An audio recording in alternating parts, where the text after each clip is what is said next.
বঙ্গীয় সাহিত্য পরিষদে বাঙালির সারস্বত সাধনার প্রতিষ্ঠান।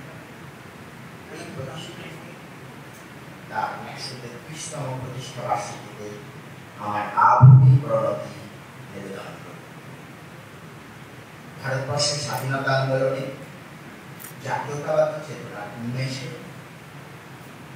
বাংলা ভাষা ও সাহিত্যের প্রচার ও প্রসারে, বাংলার ঐতিহ্য ও সংস্কৃতি সংরক্ষণে যে প্রতিষ্ঠানের ভূমিকায় আমরা আসলেই সব সম্ভ্রমে শিহরিত হই, সেই প্রতিষ্ঠান যখন আমার মতো এক সামান্য লেখককে পুরস্কৃত করার জন্য ডাকে, তখন এক অনির্বাচনীয় অনুভূতি হয়।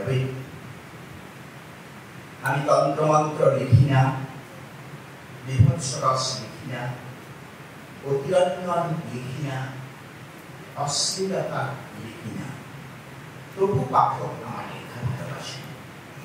আর তাঁদের সেই ভালোবাসাকে স্বীকৃতি দিয়ে বঙ্গীয় সাহিত্য পরিষদের মতো প্রতিষ্ঠান যখন আমাকে সম্মানিত করে, তখন সে আমার কাছে এক বিরাট পাওয়া। আমার গল্প উপন্যাসের চরিত্ররা আমাদেরই মতো আমাদের চারপাশে ঘুরে বেড়ায়। তারা ভালোবাসে, তারা ঘৃণা করে, তারা আঘাত পায়, তারা আঘাত করে, তারা স্বপ্ন দেখে, তাদের স্বপ্ন ভাঙে। সেই ভাঙা স্বপ্নের ওপর তারা আবার মাথা তুলে দাঁড়ায়, নতুন স্বপ্নের বুনিয়াদ রচনা করে। তাদের প্রেম বিরহ ভালোবাসা, তাদের লোভ লালসা বিরংসা, তাদের সুখ দুঃখে হাসি কান্না আশা নিরাশার, চাওয়া পাওয়ার, চেয়ে না পাওয়ার কিংবা না চেয়ে পাওয়ার ছোট ছোট মুহূর্তগুলোকে, খণ্ড খণ্ড নিমেষগুলোকে, সূক্ষ্ম সূক্ষ্ম অনুভূতিগুলোকে মনের মাধুরী দিয়ে সাজিয়ে তুলতে আমার লিখতে আসা, আমার আনন্দ পাওয়া। আমার অশেষ কৃতজ্ঞতা জানাই সদ্য সভাপতি শ্রী রতন কুমার নন্দী মহাশয়, সম্পাদক অসামান্য মানুষ অধ্যাপক রমেন কুমার সহ সকল পরিষদ কর্মীকে। ধন্যবাদ জানাই আজকের অনুষ্ঠানের প্রধান বক্তা ইতিহাসবিদ জ্ঞান তাপস অধ্যাপক ডক্টর সুরঞ্জন দাস মহাশয়কে। ধন্যবাদ জানাই আজকের অনুষ্ঠানের চার বিশিষ্ট অতিথিকে, শ্রদ্ধেয় মলয় শঙ্কর ভট্টাচার্য মহাশয়, শ্রদ্ধেয় অনিল আচার্য মহাশয়, শ্রদ্ধেয় শিবশঙ্কর ঘোষ মহাশয় এবং শ্রী প্রসেনজিৎ ঘোষ মহাশয়। আর সবশেষে স্মরণ করি যার স্থান সবার উপরে বলে আমার বিশ্বাস, আমার সেই অনন্ত নক্ষত্র দেখি পাপ। কবি জীবনানন্দ দাশের সেই অমর পঙ্ক্তি মনে পড়ে, অমাময়ী নিশ্চিত বিসৃজনের শেষ কথা হয়, আর তার প্রতিবিম্ব হয় যদি মানব হৃদয়। হে পাপ, অনন্ত নক্ষত্র দেখি, অন্ধকারে তোমার পবিত্র বিজয়। সেই পবিত্র অগ্নিকে সাক্ষী রেখে আমি আকাঙ্ক্ষা করি, আমি প্রার্থনা করি, আমি আশীর্বাদ চাই, আমি যেন আমার লেখনের সততা থেকে কখনো বিচ্যুত না। ধন্যবাদ। শুভ সন্ধ্যা সকলের ভালো।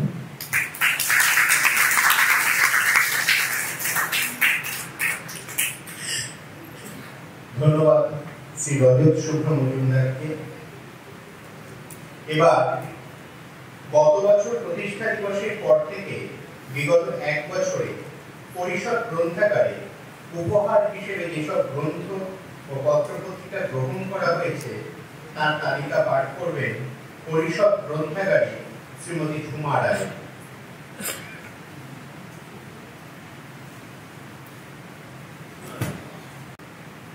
উপস্থিত সকল গুণীজনকে আমার আন্তরিক শুভেচ্ছা ও শ্রদ্ধা জানিয়ে 1430-31 বঙ্গাব্দে বই ও পত্রপত্রিকা উপহারদাতাদের নাম পাঠ করে শোনাচ্ছি।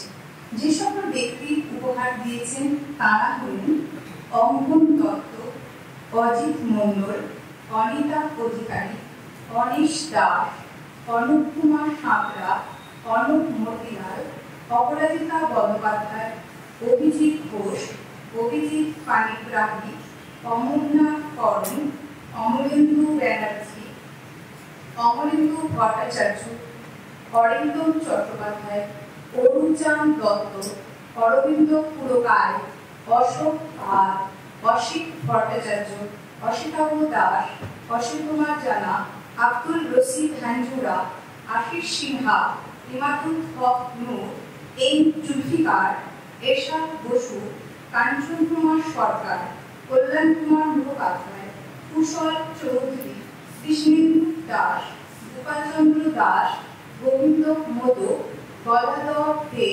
চিরন্তন মুখোপাধ্যায়, জয়া চক্রবর্তী, জয়িতা বন্দ্যোপাধ্যায়, জয়ন্ত চক্রবর্তী, তারকেশ্বর চট্টরাজ, তন্ময় মণ্ডল, তপন চক্রবর্তী, তরুণ বন্দ্যোপাধ্যায়, দিব্যেন্দু দে, দীনেশচন্দ্র দাস, দীপক কুমার রায়, দেব চক্রবর্তী, দেবজ্যোতি নারায়ণ রায়, দেবাশিস সাহা, দেবাশিস গুহ, দেবদাস কুণ্ডু, দেবশ্রী মুখার্জি, দুলন আনন্দ সাহা, ধীরেন্দ্র ওঝা, নারায়ণ কুমার ঘোষ, নিত্যানন্দ ঘোষ, নিলয় কুমার বসা, পার্থ চক্রবর্তী, পার্থপ্রতিম মাজা, প্রকাশকান্তি দাস, পুরঞ্জয় মুখোপাধ্যায়, প্রণব কুমার গিরি, প্রতাপ মিত্র, প্রতাপ কুমার মণ্ডল, প্রদীপ ভট্টাচার্য, প্রদীপ্ত গুপ্তরায়, প্রবাল কুমার বসু,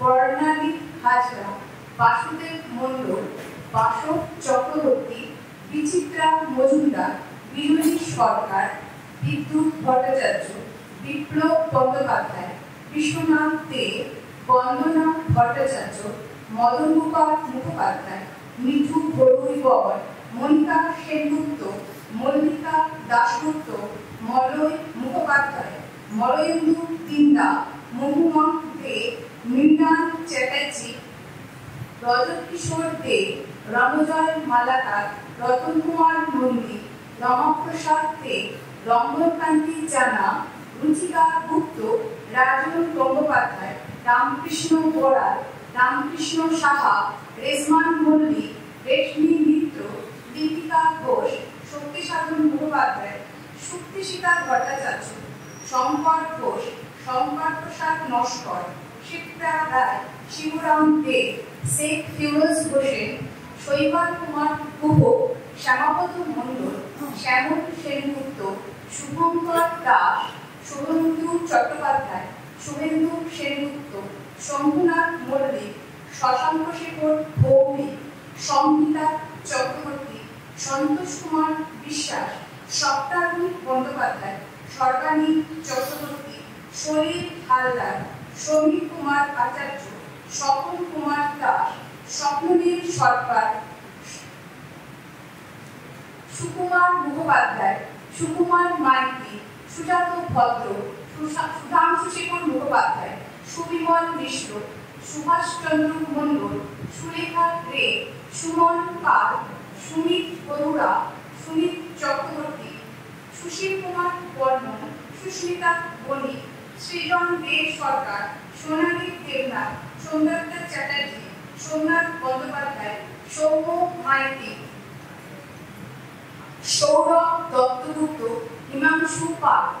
যে সকল সংস্থা ও প্রকাশক উপহার দিয়েছেন তারা হলেন অশোকনাথ গৌরীনাথ শাস্ত্রী স্মারক সমিতি এবং জলপুরি, কলকাতা জেলা গ্রন্থাগার আধিকারিক, তৃতীয় পরিসর প্রকাশনা, চিরবিজয়ী প্রকাশনা, দক্ষিণবঙ্গ সাহিত্য পরিষদ, the Asiatic society, Dev Sahitya Punthi, Purbamegh publication, Purushottam publisher, Paschimbanga Bangla academy, Paschimbanga বিদ্যালয় শিক্ষা ও উচ্চশিক্ষা বিভাগ, বঙ্কিমভবন গবেষণা কেন্দ্র, বুক পোস্ট পাবলিকেশন, রবীন্দ্রনন্দন প্রকাশক, শিবপুর সম্মেলনী, সমতা পাবলিকেশন, সাংস্কৃতিক খবর, হিন্দু স্কুল মাইকেল মধুসূদন জন্ম ২০ উদযাপন committee, feeding enterprise publication, governor's household secretariat, Kolkata police, new India Samachar editor, West Bengal legislative assembly secretariat.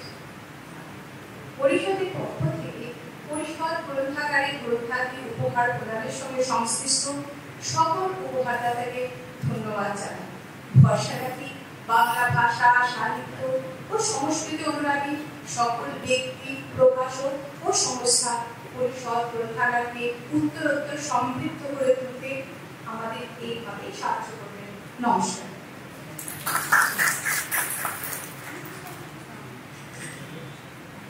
এবার সভাপতির অভিভাষণ।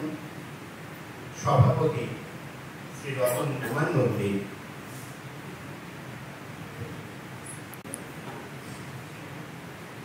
শুভ সন্ধ্যা। আপনাদের সবাইকে ধন্যবাদ জানাই। সকালে যখন আমরা ছিলাম তখন একটা খুব সংশয় ছিল যে যেভাবে বৃষ্টি পড়ছে এবং রাস্তাঘাটে জল জমে আছে, আমাদের অনুষ্ঠানে লোক হবে তো। কিন্তু অত্যন্ত আনন্দের সঙ্গে দেখলাম অনেকে চলে গেছেন, তা সত্ত্বেও আমাদের এই সভাকক্ষ পরিপূর্ণভাবে এখানে শ্রোতারা রয়েছেন, অবস্থান করছে। আমি এর আগেও বিভিন্ন সময় বলেছি যে এই অনুষ্ঠানের সভাপতি হিসাবে বক্তব্য রাখার কতগুলো অস্বস্তি হয়, এবং বিশেষ করে আজকে অসুবিধা হচ্ছে বাড়ির লোক সামনে আছেন। অনেকদিন আগে আমি যখন সেক্রেটারি, তখন আমাদের সভাপতি ছিলেন, রয়েছেন কিছু সময়ের জন্য আমাদের একজন বন্ধু নির্মল রাগ। নির্মল রাগ একটা খুব মজা করে বলছেন, আর বলবেন না, সবাই তো আর বাড়ির বাবু নয় যে সব ব্যাপারে সরসভাবে দীর্ঘ সময় বক্তব্য করতে পারে। আমার এই বলাটাই হচ্ছে প্রবলেম। আমি নির্মলবাবুর কথাটাকে তখন অত্যন্ত পণ্ডিত মানুষ, যুবক মানুষ, নির্মলবাবুর কথাটাকে আমি খুব হালকাভাবে নিয়েছিলাম। কিন্তু পরে ব্যক্তিগত জীবনে এই অভিজ্ঞতার সামিল হয়ে বুঝলাম যে কাজটা সত্যি কঠিন। আজকের দিনটি অত্যন্ত আনন্দের দিন। সাহিত্য পরিষদের সকল সংশ্লিষ্ট সকল সদস্য বা সকল সদস্যের কাছে, কারণ একটা প্রতিষ্ঠান 132 বছর অতিক্রম করে 133 বছরে পা দিয়েছে এবং অত্যন্ত সফলভাবে নিজের অস্তিত্বকে জাহির করছে সারা বাংলায় এবং ভারতের সংস্কৃতি ক্ষেত্রে। আজকে অনুষ্ঠানের তিনটে দিক। একটা হচ্ছে প্রতিষ্ঠা দিবস সংক্রান্ত আমাদের যে শ্রদ্ধা স্মরণ অনুষ্ঠান। দ্বিতীয় যে দিকটি রয়েছে সেটা হচ্ছে যারা কৃতি লেখক, উদীয়মান লেখক, প্রসিদ্ধ লেখক, তাদের মধ্য থেকে কিছু কিছু মানুষকে তার কাজের ক্ষেত্রে সম্মতি রেখে পুরস্কৃত করা, এবং একজন বিশিষ্ট শিক্ষাবিদের বা বড় মাপের মানুষের কাছ থেকে কিছু বক্তব্য শোনা। আমরা প্রথম যে কাজের সাথে যুক্ত ছিলাম তার মধ্যে এখানে আপনারা বন্দি রেখেছেন যে মলয়শঙ্কর ভট্টাচার্য, অনিল আচার্য, শিবশঙ্কর ঘোষ, রজত শুক্র মজুমদার, এরা অত্যন্ত গুণী মানুষ। তারা তাদের কাজের জন্য স্বীকৃতি পেয়েছেন। আমরা সম্মান জানিয়ে আমরা নিজেদের সম্মানিত বোধ করছি এবং তাদের আমি এই জন্য আবার ধন্যবাদ জ্ঞাপন করছি। প্রতিষ্ঠা দিবসের ভাষণ দিয়েছেন সুরঞ্জন দাস। সুরঞ্জন দাস অত্যন্ত বিখ্যাত মানুষ, আপনারা জানেন। কলকাতা বিশ্ববিদ্যালয়, যাদবপুর বিশ্ববিদ্যালয় এখন বোধহয় ইয়েতে আছে, ম্যাডামাসের সঙ্গে যুক্ত আছে এবং আগাগোড়াই শিক্ষা জগতের সাথে যুক্ত। উনি যে বিষয়টি বক্তৃতা করেছিলেন সেটা সম্পর্কে আজকে কেন একটা সেশন বা একাধিক দিন যদি আমরা আলোচনা করতে পারতাম তাহলে বোধহয় ভালো হতো। বর্তমানে আমি নিজের শিক্ষা জগতের সঙ্গে যুক্ত। আগে কলেজে পড়িয়েছি, এখন প্রশাসনের দায়িত্বে রয়েছি। যে অস্থিরতা এবং বিভিন্ন অসুবিধাগুলো পাচ্ছি দেখতে পাই, যার সম্মুখীন হচ্ছে, সেগুলো কিভাবে অতিক্রান্ত হওয়া যায় এটা যেন আমাদের একটা চিন্তার মধ্যে। যেমন এই ভাবনার ক্ষেত্রে গান্ধীজির জীবন আদর্শ এবং তার যে বক্তব্য আমাদের কতটা অনুপ্রাণিত করতে পারে, পথ দেখাতে পারে, এটা একটা বিরাট ব্যাপার। আমি অনেক এতে যখন বক্তব্য রাখছিলেন সন্দনবাবু, তখন এই সম্পাদকের সাথে পাশে বলছিলাম, আপনারা অনেকে দেখেছেন যে বইগুলির মধ্যে করেছেন, বইগুলো আমি সৌভাগ্যবশত পড়তে পেরেছি, আমার কাছে আছে। আমরা যখন কলেজে ছাত্র এবং যারা ছাত্র ইউনিয়ন বা ইত্যাদি ক্ষেত্রে নিজেদের প্রতিষ্ঠিত করার জন্য চেষ্টা করতাম, সেখানে গিয়ে লক্ষ্য করেছেন একটা বিষয়, এখানে সিনিয়র যারা আছেন অনেকে জানেন, তখন কলেজের যে ক্লাসরুমগুলো বা ডায়াসগুলো আলোকিত করতেন বামপন্থী ছাত্ররা, এবং তাদের বক্তব্য, তাদের তীক্ষ্ণ বা বাচন ক্ষমতা, সেটা আমাদের মুগ্ধ করত। তখন মনে হতো যে সবই কি কার্ল মার্কস, লেনিন বা এদের নিয়ে আমরা কাটাবো। তখন খোঁজ করতে গিয়ে গান্ধীজির কথা নিয়ে আমি নিজে ব্যক্তিগত জীবনে, আমার বাবা একজন স্বাধীনতা সংগ্রামী ছিলেন, আমার বাড়িতে বহু বিশিষ্ট লোক আসছেন, তখন গান্ধীজির জীবন দর্শন পড়তে শুরু করি।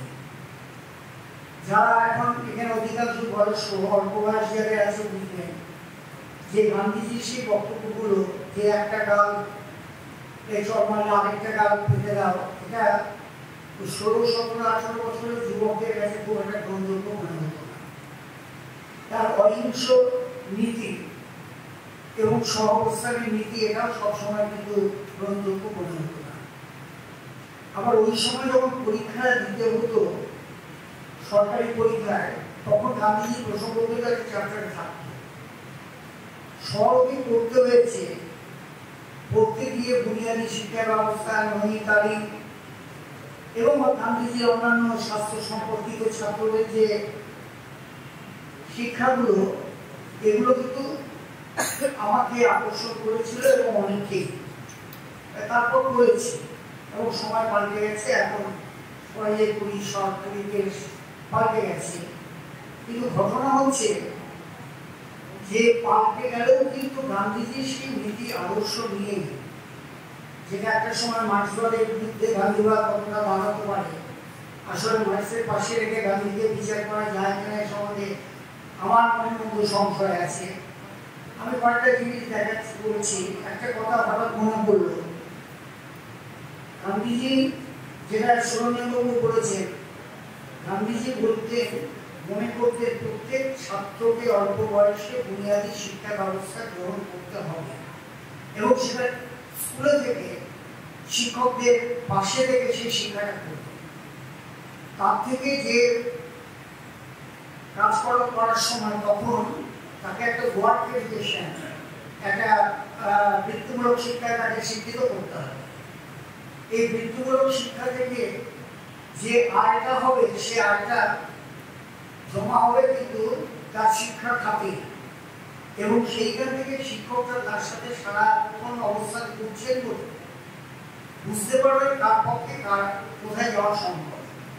যারা জেনারেল এডুকেশনে থাকবে সেখানেই যাবেন, যারা হাতের কাজ শিখে কোনো রকম কাজ করতে পারবেন সেভাবে।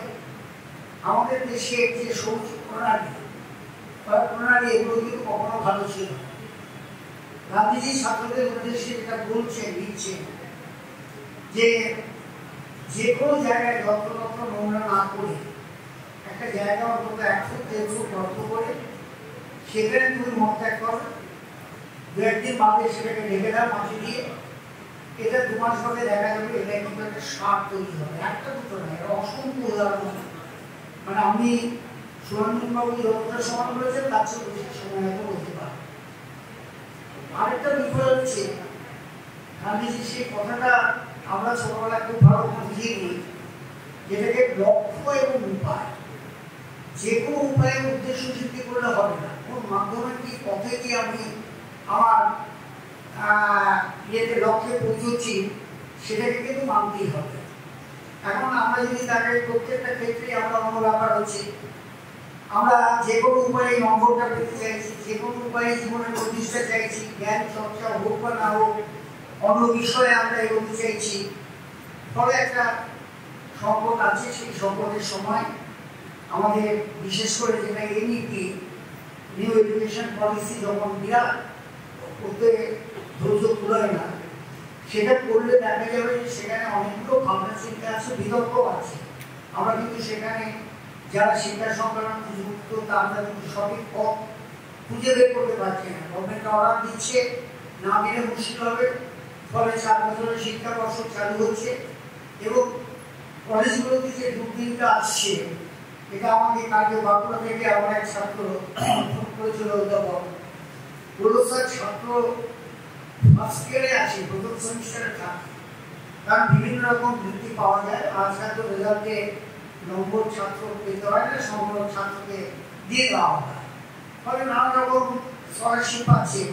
একটা বছর যাওয়ার পরে আস্তে আস্তে দেখা গেল ক্লাস থাকে। কলকাতার বিশিষ্ট কলেজগুলোতেও কিন্তু ছাত্র সংখ্যা কমে গেছে। আগে প্রাইমারি স্কুলে গেছে, তারপর মাধ্যমিক উচ্চ মাধ্যমিক স্কুলের সংখ্যা অর্ধেক প্রায় কমে গেছে, স্কুল থাকলে ছাত্র হচ্ছে শিক্ষক বেশি। এবং বর্তমানে এসে যেটা দেখা যাচ্ছে সেটা বড় বড় কলেজগুলোতে সেখানে কিন্তু ছাত্র সংখ্যা সব জায়গায় সব বিষয় পাচ্ছে না, কোনো কোনো সাবজেক্ট আছে একদম। এই পরিস্থিতিতে গান্ধীজির চিন্তা ভাবনা আমাদের কিভাবে নতুন পথ দেখাবে, এটা একটা ভাবার বিষয়। বেশি আলোচনায় আমি যাচ্ছি না। তৃতীয় যেটা আমাদের কাছে সবচেয়ে গুরুত্বপূর্ণ বিষয়, সেটা হচ্ছে আজকে প্রতিষ্ঠা দিবস। আমি গতবারও বলেছিলাম, এখানেও বলছি, আজকে খুব সঠিকভাবে মূল্যায়ন করে আজকে থেকে কিন্তু সাহিত্য পরিষদ গ্রামের বাৎসরিক প্রতিষ্ঠা দিবস। এই প্রতিষ্ঠান শুরু হয়েছিল দি বেঙ্গল একাডেমি অফ লিটারেচার নামে, নবকৃষ্ণ স্ট্রিটে কুমার বিহার কৃষ্ণ দেবের বাড়িতে। তারিখটা ছিল 23 জুলাই 28 সাল। আমরা বাংলা ভাষা মানে 28 শ্রাবণ, কিন্তু 23 জুলাই সবসময় আর 28 শ্রাবণ একসাথে হয় না। এই বছর যেমন 25 তারিখ পড়েছে। এবং বেশ কিছুদিন চলার পর এই প্রতিষ্ঠানের নামটা কেন ইংরেজি হবে, ভাষা চর্চায় কেন ইংরেজি মাধ্যম লাগবে, এই নিয়ে প্রতিবাদ ইত্যাদি হওয়ার জন্য 1301 বঙ্গাব্দের 17 বৈশাখে অর্থাৎ 1894 খ্রিস্টাব্দে 29 এপ্রিল থেকে বঙ্গীয় সাহিত্য পরিষদ নামে প্রতিষ্ঠানটির পরিচয় শুরু হয়। এখন আমরা কোনো অংশ ভুল করছি না এই কারণে, the Bengal academy of literature এটাই কিন্তু রূপান্তরিত হয়েছিল বঙ্গীয় সাহিত্য পরিষদ নাম। এখন এই কি নাম হলো, এটা নিয়েও কিন্তু প্রচুর বিতর্ক হয়। কেন সাহিত্য পরিষদ হয়েছে, একটু ছোট্ট একটা জায়গা করছি। উমেশচন্দ্র বন্দ্যোপাধ্যায়ের জিয়ার প্রস্তাবে সাহিত্য পরিষদ নামটি করা হয়েছিল। তিনি বলছেন যে অতি প্রাচীনকালে, যাহাকে বৈদিক যুগ বলা যায়, তখন এক এক আচার্যের চতুষ্পার্শ্বে শিষ্যরা বসিয়া শাস্ত্রানুশীলন করিতেন। চতুষ্পার্শ্বে বসা হইল বলিয়া তার নামকরণ হয়েছিল পরিষদ। তাহলে এই শব্দের অর্থ পরিবর্তিত হয়ে পণ্ডিত মণ্ডলী বা পণ্ডিত সভা মাত্রকে পরিষদ বলা হতো। দীর্ঘ আলোচনার পর তিনি বলছেন, গ্রিস দেশে একাডেমি বলিতে যে অর্থ প্রকাশ পাইত, দশম দেশে পরিষদ বলিলেও একদা অনেকটা তাত্ত্বিক অর্থ অভিব্যক্ত হয়। সেই অভিপ্রায় পূরণের জন্যই বঙ্গীয় সাহিত্য পরিষদ চলছে। এবং তাতে যেটা লিওটার্ড, যিনি প্রথম থেকে যুক্ত ছিলেন, তিনি একটা কথা বলেছিলেন যে বেঙ্গল একাডেমি অফ লিটারেচারে এই প্রতিষ্ঠান একটি সাধারণ সাহিত্য সভা বা পাঠাগার মাত্র নয়, বিভিন্ন জাতির সাহিত্যের সঙ্গে সম্পর্ক রেখে বাঙালি জাতিকে সমৃদ্ধ করা হয়েছে এই প্রতিষ্ঠানের উদ্দেশ্য। এবং এই উদ্দেশ্যে বঙ্গীয় সাহিত্য পরিষদ 132 বছর ধরে বহুমুখী কর্মসূচি পালন করছে। এই প্রতিষ্ঠান গঠন হওয়ার পর প্রথমেই ছিল আলোচনা সভা, যেটা আমরা আজকে আলোচনা সভা করছি। এই প্রতিষ্ঠান প্রতিষ্ঠিত হওয়ার পরের মাস থেকেই একটা পত্রিকা বের হয়। আমরা আজকেও সাহিত্য পরিষদের পত্রিকা প্রকাশ করলাম। তখন বছরে 4টে হতো, আমরা মাঝে বছরে 4টে করতে পেরেছিলাম। নানাবিধ কারণে আমরা কখনো কখনো 2টো কখনো 3টে হয়। বিভিন্ন পুঁথি সংরক্ষণে জোর দেওয়া হয়েছিল প্রথম যুগে।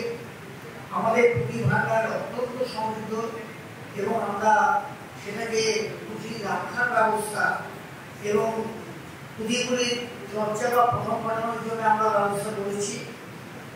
তখন নাম ছিল চিত্রশালা। চিত্রশালা অর্থাৎ যেটাকে আমরা মিউজিয়াম বলি, আমাদের এখনো মিউজিয়াম রয়েছে। বাংলা সাহিত্যের বিভিন্ন বিষয় অবলম্বনে একদিকে নিজেরা ইতিহাস তৈরি করছে এবং ইতিহাস রচনা করছে। যে বেঙ্গল একাডেমি অফ লিটারেচার, এটা যদি পাতাগুলো আমরা পড়ে দেখি তখনকার যুগে কিন্তু বাংলা সাহিত্য ইতিহাস তৈরি হয়নি। আমাদের যারা কোনো কর্মকর্তা ছিলেন প্রত্যেক সবাই সাহিত্যের একটা ইতিহাস তৈরি করার চেষ্টা করেছেন। বাংলা ভাষার প্রাচীনতম গ্রন্থ চর্যাপদ এখান থেকেই প্রকাশিত হয়।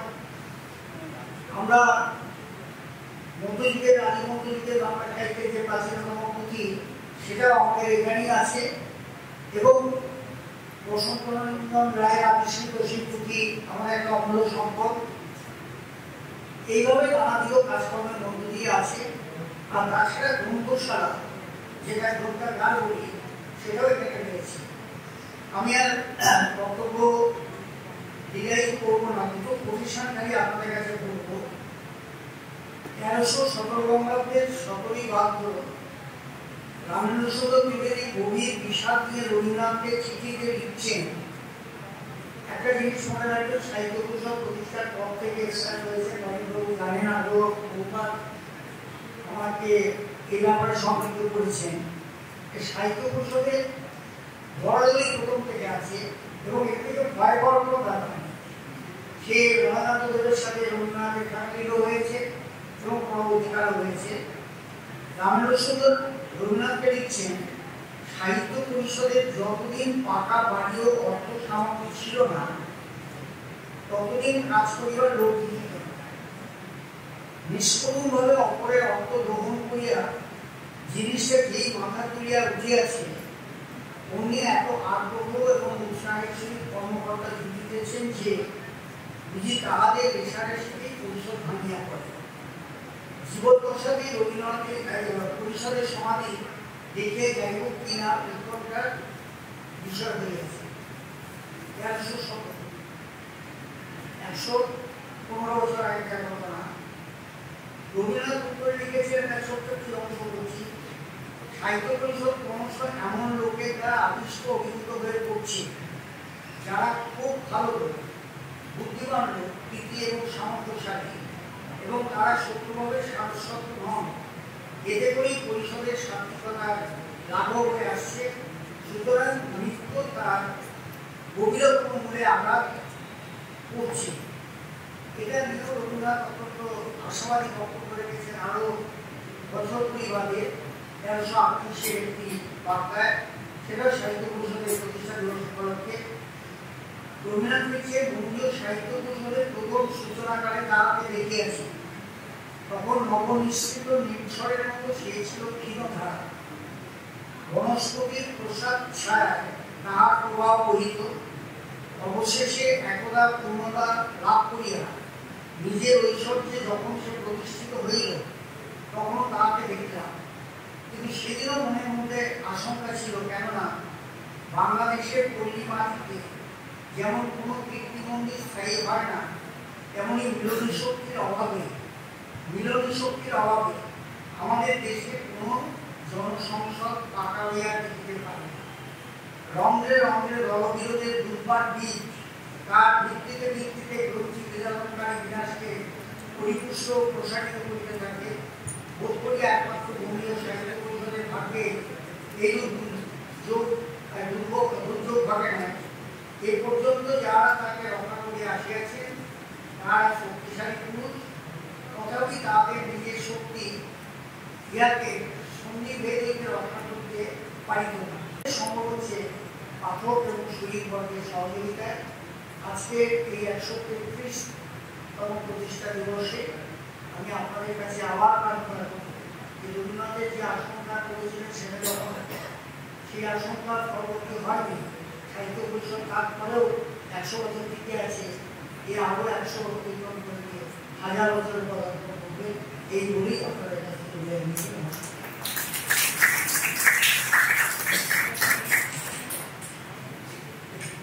মাননীয় সভাপতির অভিভাষণের পর এবার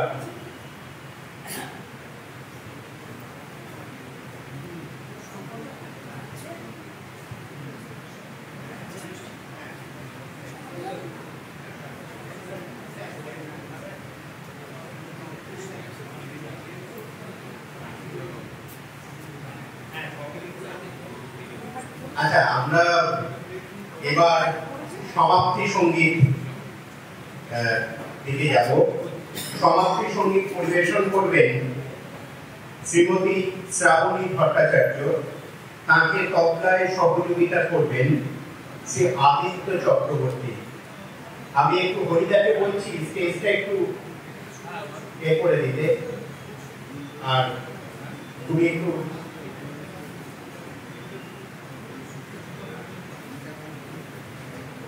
সোমদত্তাবাদের পরিষদ কর্মী দেবশ্রী, তাকে তবলায় সহযোগিতা করছেন শ্রী আদিত্য চক্রবর্তী। আমি শ্রীমতী শ্রাবণী ভট্টাচার্যকে প্রথমে বরণ করে নিতে অনুরোধ জানাবো পরিষদ সম্পাদক শ্রী রমেশ কুমার শর্টকে। তাকে সহযোগিতা করবেন আমাদের মিউজিয়াম কিপার শ্রীমতী দেবশ্রী কুণ্ডু। উত্তরীয় পরিয়ে ও পুষ্পস্তবক দিয়ে শ্রীমতী শ্রাবণী ভট্টাচার্যকে বরণ করে নেওয়া হচ্ছে পরিষদের পক্ষ থেকে। বরণ করে নিচ্ছেন শ্রী রমেশ কুমার শর্ট, পরিষদ সম্পাদক।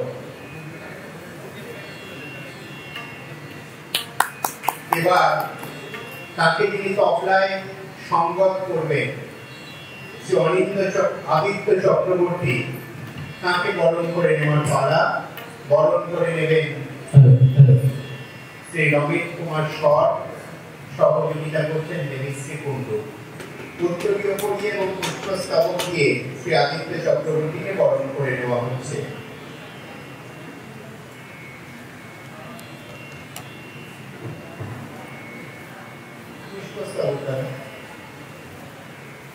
বরণ করে নেওয়া হচ্ছে দুই শিল্পীকে। এবার আমরা চলে যাব সমাপ্তি সঙ্গীতে।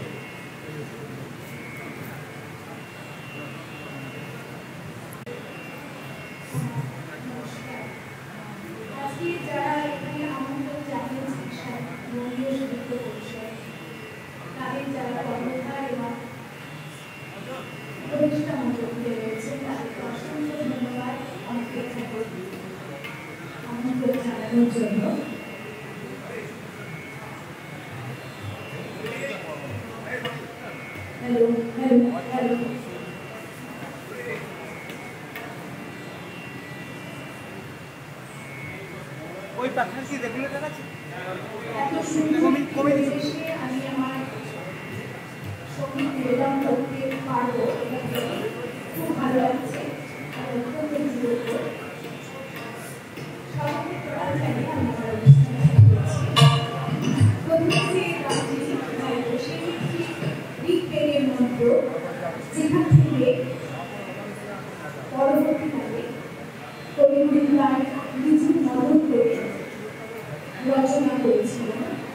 এখানে সুন্দর গান, সেটা দিয়ে আমার অনুষ্ঠান শুরু হচ্ছে।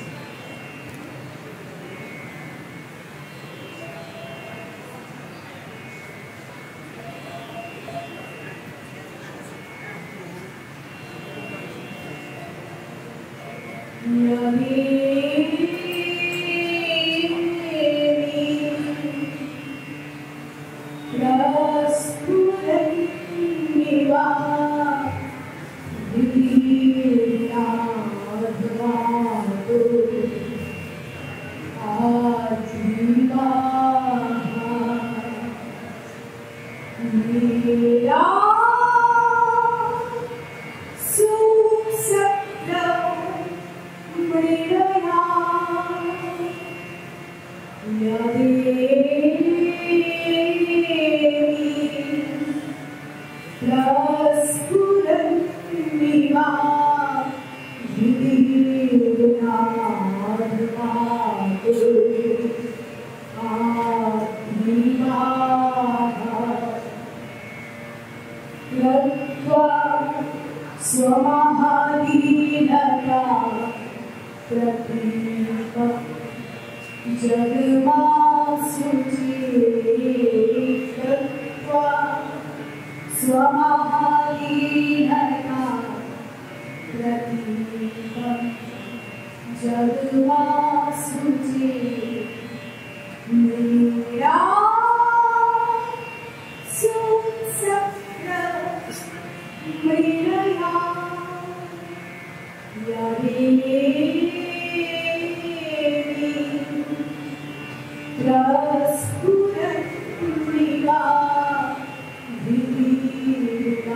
Amen.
ধন্যবাদ শিল্পী শ্রাবণী ভট্টাচার্যকে।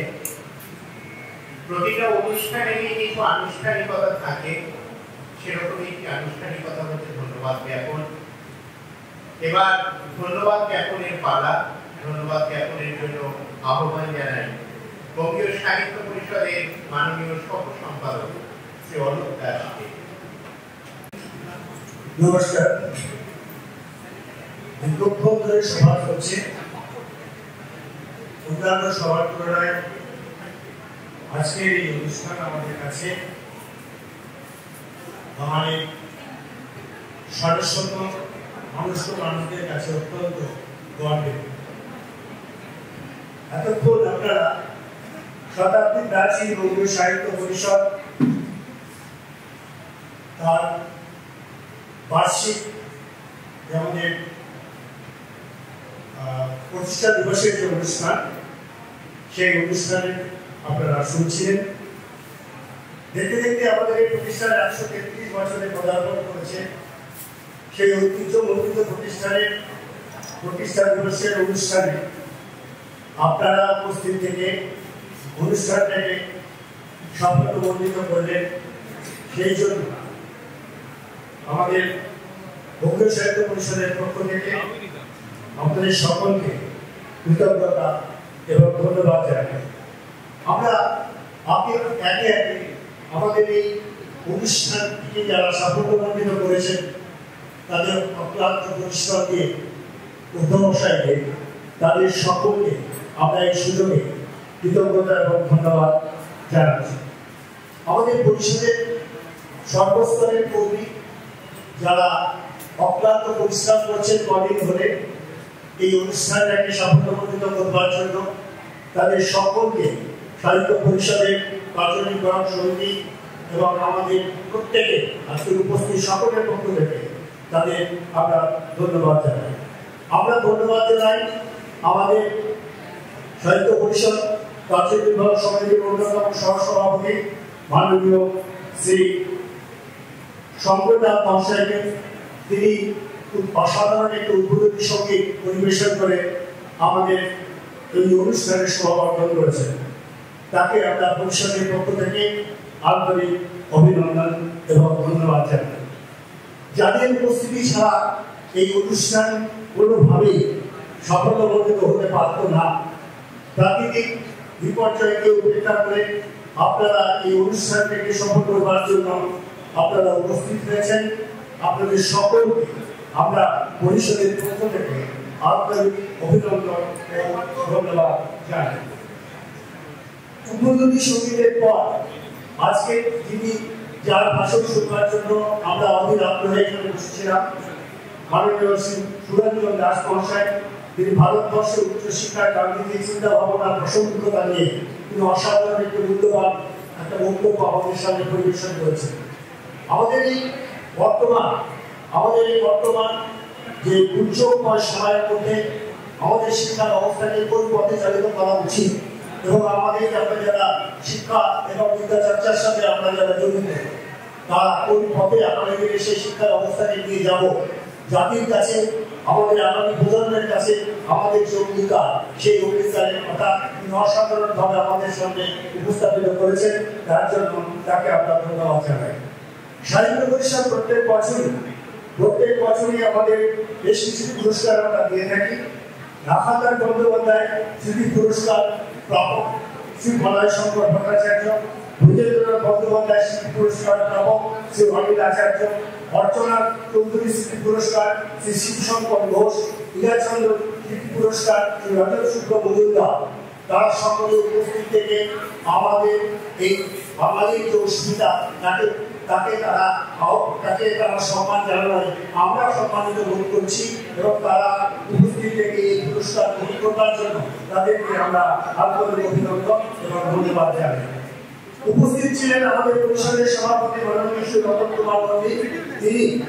তিনি সর্বক্ষণ উপস্থিত থেকে তিনি আমাদের সকলের অভিভাবক। তিনি যেভাবে অনুষ্ঠানটিকে অবদ্ধ থেকে তিনি পরিচালিত করেছেন তার জন্য তাকে ধন্যবাদ জানাই। আমাদের পরিষদের মাননীয় সম্পাদক শ্রী রবীন্দ্র কুমার মহাশয়কে। তিনিও অবদ্ধ থেকে আমাদের পরিষদের প্রত্যেকটি কর্মীকে নিজেরা উৎসাহিত করেছেন আজকের এই অনুষ্ঠানটাকে সাফল্যমণ্ডিত করবার জন্য, তার জন্য তাকে অন্তরিক ধন্যবাদ জানাই। আমাদের অনুষ্ঠানের একেবারে শেষ লগ্নে যেভাবে আমাদের শ্রাবণী ভট্টাচার্য আমাদের যে গান আমাদের শোনালেন, আমাদের স্মৃতিতে অনেকদিন সেই গান আমাদের মধুর স্মৃতি আমাদের বাঁচতে থাকবে এবং নদীর একুল ভাঙে পরিবারে এই গানটি সত্যি এত মনজ্ঞ, এত সুন্দর হয়েছে যে আমরা তাকে ধন্যবাদ দিয়ে ছোট করতে চাই না। আমরা চাই তার আরো স্মৃতি হোক, তিনি আরো উন্নতি করুন এবং সঙ্গীত সমাজে তার নাম সুপ্রতিষ্ঠিত হোক। এই আন্তরিক অভিনন্দন এবং ধন্যবাদ শুভেচ্ছা তাকে আমরা জ্ঞাপন করছি। সবশেষে আপনাদের আবার আপনারা যারা এতক্ষণ ধৈর্য ধরে এই অনুষ্ঠানটাকে সাফল্যমণ্ডিত করিলেন, আপনাদের সকলকে পরিষদের পক্ষ থেকে আন্তরিক অভিনন্দন এবং ধন্যবাদ জ্ঞাপন করে আমি আজকের যে ধন্যবাদ জ্ঞাপনের পালা আমি শেষ করছি। আচ্ছা, আমাদের প্রত্যেক বছরে রীতি দিনে ধন্যবাদ জ্ঞাপনের পর সভা শেষ হয়েছে। সম্পাদক হিসেবে আমি আপনাকে জানাচ্ছি আগামীকাল আমাদের প্রতিষ্ঠান বন্ধ থাকবে। আগামীকাল ছুটি, আমার রবিবার নমস্কার।